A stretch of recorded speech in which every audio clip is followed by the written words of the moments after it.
Nunca tive vício por bebida alcoólica, nunca experimentei drogas, nunca gostei de bebida alcoólica, mas eu gostava muito de festa. Sempre fui aquele cara que gostava muito de dançar.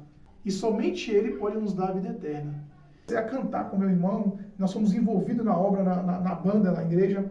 Eu logo falei assim, eu quero pregar a palavra do Senhor Jesus. Então eu comecei a estudar, eu comecei a me interessar cada vez mais pela palavra da Bíblia.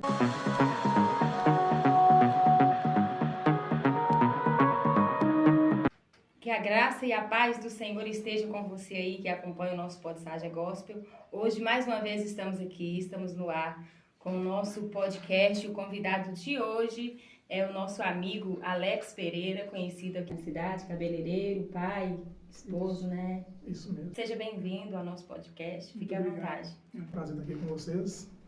Muito obrigado pelo convite, por abrir esse espaço aqui para a gente estar aqui. Eu que fico muito feliz de estar participando, viu? A paz do Senhor para todos. Alex, a gente vê que você vem aí servindo ao Senhor. E para começar, como que foi este início? Como você teve esse encontro com Jesus? Então, é interessante falar sobre isso, né? Quando a gente fala do nosso encontro com o Senhor Jesus, né? Isso até nos emociona. É uma fase que, vou dizer assim, interessante. Eu e a esposa, vou dizer assim, que eu e a esposa estava passando muito difícil, né? A nossa relação. A gente com 3 filhos e estava em um momento difícil. E aí eu já visitava, porque minha avó já era evangélica, né? As minhas 2 avós já eram evangélicas, então eu sempre estava visitando a igreja ali, a qual eu congrego até hoje. E então, convidava a minha esposa para ir.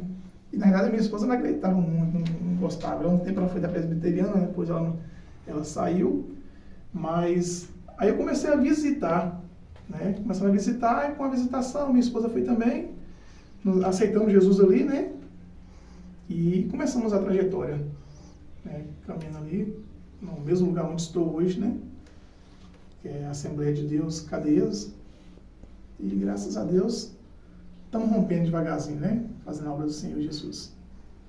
E quem era Alex antes de conhecer Jesus? Era um Alex que gostava muito de farra. Nunca tive vício por bebida alcoólica, nunca experimentei drogas. Mas já vinha de um certo trauma da minha família, né? Minha mãe foi alcoólatra durante 12 anos.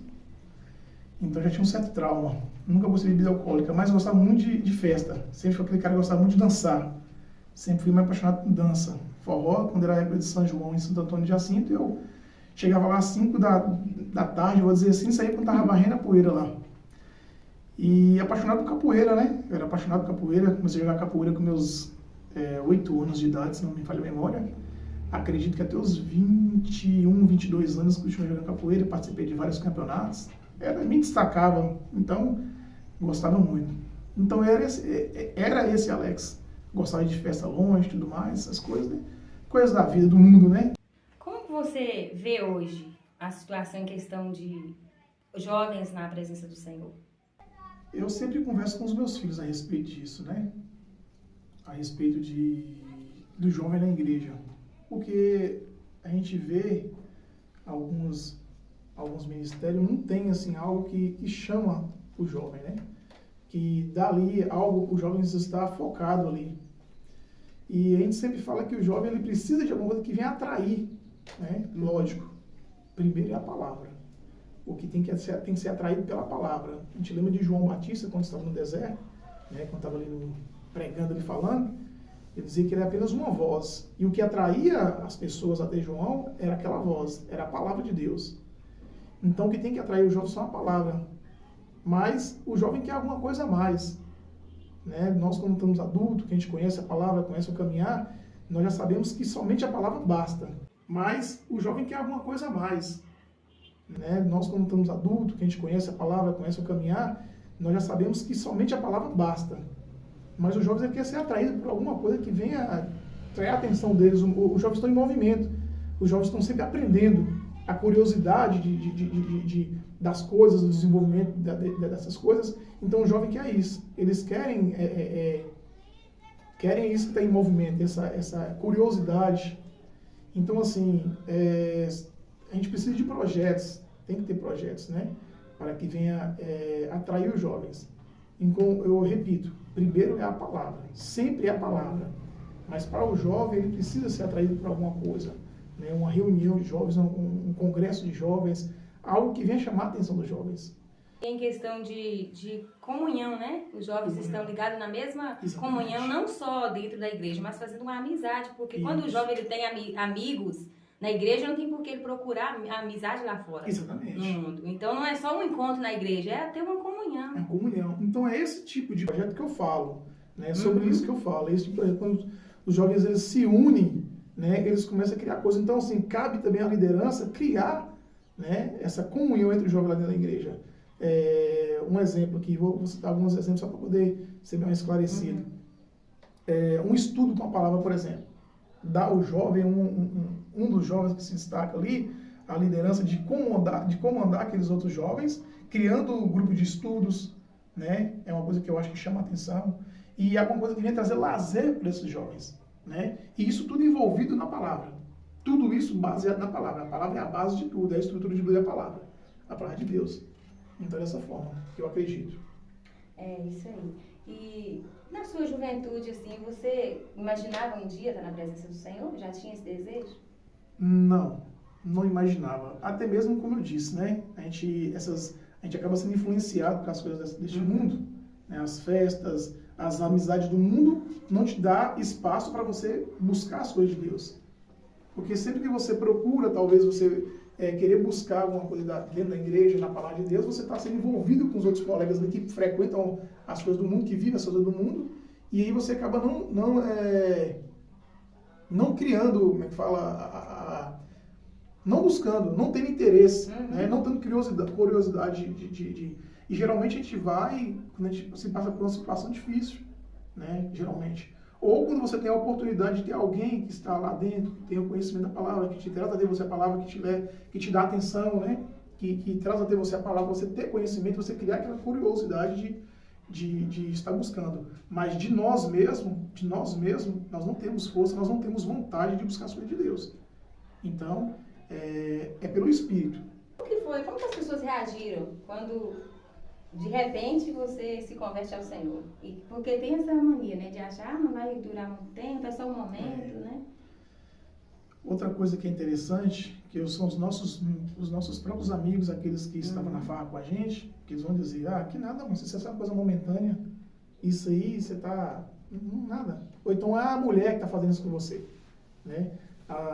Eu falo pelo meu irmão, eu vou dizer por mim, meu irmão Jonas, a gente foi quase todo junto, né? Porque é meu parceiro de trabalho ali, onde a gente trabalha junto. E quando ele estava subindo para a igreja outro dia, logo quando se converteu, o cara falou com ele, um amigo nosso, falou com ele, que nada, moça, é só chegar ao São João e você pula fora de novo. Isso aí é só, essa gravata sua aí, esse terno, essa mania. Quando chegar ao São João, você vai ter que colocar roupinha de quadrilha, você vai dançar quadrilha. Já ouvimos esse tipo de coisa. E alguns colegas, algumas amigas, né, que é acostumado a dançar forró a noite toda com a gente, falam assim, nada, você é parceiro nosso de dança, você não vai aguentar muito tempo nisso aí, não. Você disse que as suas avós já serviam o Senhor, já eram cristãs, e os seus pais? Meus pais não. Meus pais, a minha mãe, inclusive, ela é dirigente da igreja católica lá, né, na comunidade ali em cima até hoje. E quando nós fomos para a igreja, quando eu fui, depois lá no segundo meu irmão foi, assim, ela não que ela nos proibiu de forma nenhuma, mas ela achou estranho. Falou, mas eu criei meus filhos na igreja, na igreja católica, minha mãe sempre foi dirigente, a gente cantava lá em cima, lá no altar ali, na igreja católica, a gente estava cantando ali e tal. E aí ela achou um pouco assim, para ela foi um impacto, né? Sentiu aquele impacto. Só que ao mesmo tempo, ela se sentiu confortável também por isso. Porque ela sabia que a gente estava passando vou dizer assim, uma certa dificuldade na família. Casei novo demais, né? Adquirimos filhos novos demais, tivemos filhos novos demais. Então tinha aquele certo conflito e Deus, ele veio apaziguando, ele veio dando tranquilidade para o nosso casamento, graças a Deus por isso. E aí ela se sentiu um pouco tranquila, inclusive hoje. Minha mãe, por exemplo, ela era bem um pouco radical. Não que ela nos proibiu, como eu repito, mas aí, com o tempo, ela começou a pedir culto para a casa dela. Hoje ela pede o pastor que vai lá, que faça culto na casa dela, a gente realiza culto na minha casa, na casa da minha mãe, na rua, tudo mais. E antes, no início, isso ela não aceitava, não. Em poucas palavras, me diz o que significa para você Deus. Deus, nossa, são tantas referências que até falta palavras para dizer. São tantas referências que falta palavra. Mas Deus, a gente fala que Ele é o Criador de tudo. Família. Graças a Deus, meus filhos hoje são instrumentistas na igreja. Meu filho mais velho é baterista. O meu filho do meio, ele toca todos os instrumentos na igreja, né? E eles hoje comandam o louvor na igreja. Eu sou muito abençoado por isso, agradeço sempre a Deus. A minha filha louva na igreja. A minha esposa canta, prega. Você deixaria hoje uma mensagem para a juventude de hoje? Em geral, para as pessoas que nos assistem. Mais certo do que a minha morte é a volta de Jesus. Eu acredito. Porque tudo que nós ouvimos dizer há muitos anos lá atrás, que os nossos avós ouviu dizer, hoje está se cumprindo. Então é sinal que Jesus está voltando. No grande dia, no dia do juízo final, Senhor, eu não sabia. Não tem essa, porque todos nós estamos aí com os nossos ouvidos ligados o tempo todo ouvindo a palavra de Deus. Então você que nos acompanha aí do outro lado, que ainda não teve uma experiência com Deus, entrega a sua vida ao Senhor. Faça isso. Não faça no dia da dificuldade, só para aliviar a dificuldade. Faça isso para viver uma experiência com Deus. E você vai ver que mesmo diante da dificuldade, você ainda vai encontrar graça, vai encontrar força para prosseguir. E, Alex, queremos agradecer pela oportunidade de participar conosco aqui do nosso rápido bate-papo. Que Deus abençoe a sua vida. Eu agradeço pela oportunidade, que Deus continue abençoando grandiosamente você e sua família, o pastor Roberto, por esse espaço, por esse trabalho, por esse projeto. Que Deus venha estar prosperando grandiosamente na vida de vocês.